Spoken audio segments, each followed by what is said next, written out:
The Riddle Box.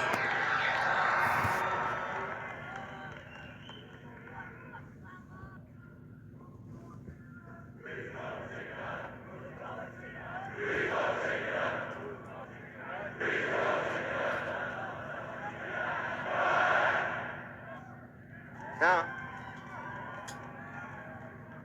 we got a big record deal, though. Here's what happened.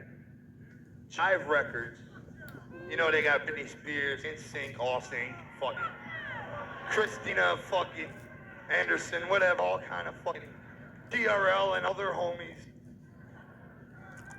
They signed us. They said, wow, your last album sold 60,000 copies in Metro Detroit. And they were like, that's incredible. And they were like, so we'll give you an advance of $60,000 on new album. And we're like, I ain't gotta tell y'all about how ecstatic we were, $60,000. Now, I still am ecstatic about 60. I'm broke, motherfucker. But that's a whole nother seminar. But what I'm saying is, I'm coming from a place where I used to, me and my brother Rob, Jump Steady. We would take a can out of our fucking cupboard and we would draw a little symbol on it like a ninja or something. And we'd put it in Hunger Barrel at school. It would come right back to our cupboards again. See what I'm saying? Like I had to prove, I'm like, people bring this shit over every Thursday. Mom's never home. You know, we're in a fucking Hunger Barrel, you know what I'm saying? I'm like, let's you know, drop that bitch at school. You know what I mean? And then it comes back to my fucking house. And you know who delivers the fucking food? This girl that my brother had this huge crush on, and my brother answers the door as she, you know what I'm saying? And this is only the luck of a fucking juggalo. Now, listen,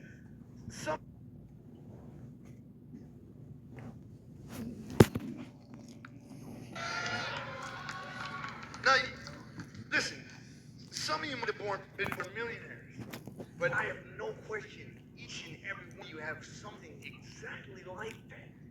Some kind of situation, and I bet you everybody in here has been fucked over so many fucking times. Wait a minute. I'm not talking about like Limp Bizkit and Korn cry about. I'm talking about really fucked over. Like, to the point where you don't want to just, I want to break stuff. But you say, I want to cut your fucking throat out. Stab the fucking shit out of you. I feeling me? All this started coming into focus, you know? But Riddlebox sold. It sold 60,000 again to the same Metro Detroit fan base.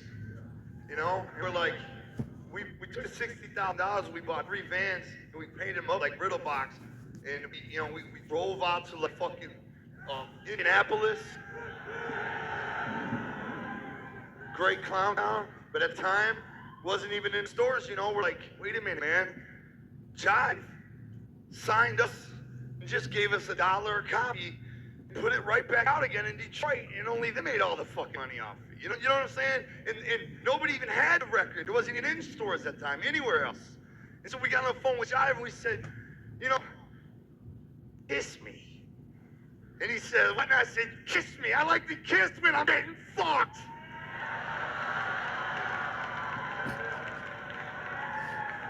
Spank my ass or something.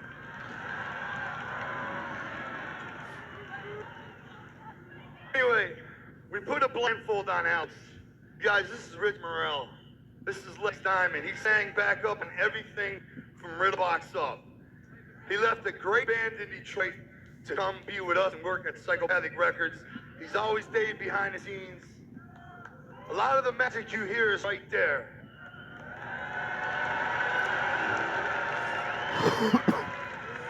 Now, Rich remembers this. We wanted to prove maybe there could be these crazy outcasts that were just now we're starting to call juggalos, you know? Whatever, you know, these people that are feeling us, you know, on realness, not just the humor, the whatever, but they're feeling us, man. They're like, we really fucking feel y'all, man, you know? And they're coming up with tattoos and shit, trying to say, yo, man, I mean, I like dance, but man, your music, we're feeling it. So I said, this can't be a local thing. So we blindfolded Alex, and Alex threw a dart at a map, and it landed on Dallas, Texas. So we drove the fucking Riddlebach vans. Rich was there. I drove one. Shaggy stayed home, lazy ass. I mean, he had a good reason, I just don't remember.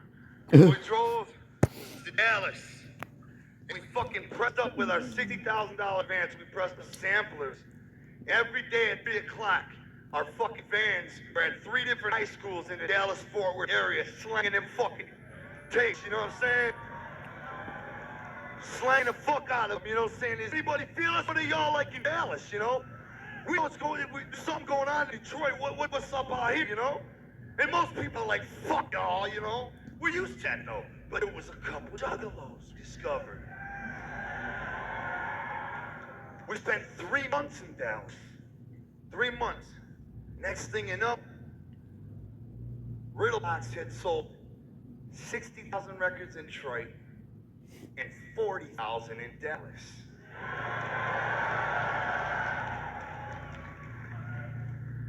So we're like, let's go another dart, you know? But only thing is, we're having trouble walking because there's a dick in my ass. Jive's still got their dick balls deep in our ass, you know? I have a very homophobic way of putting things, you know? It's any homosexuals or hermaphrodites or undecided people out there. I'm not trying to offend anybody. But, so anyway, at that point, we told Jeff, we said, look, we're from the streets. We'll straight up drop down there and whip your ass. You know what I'm saying?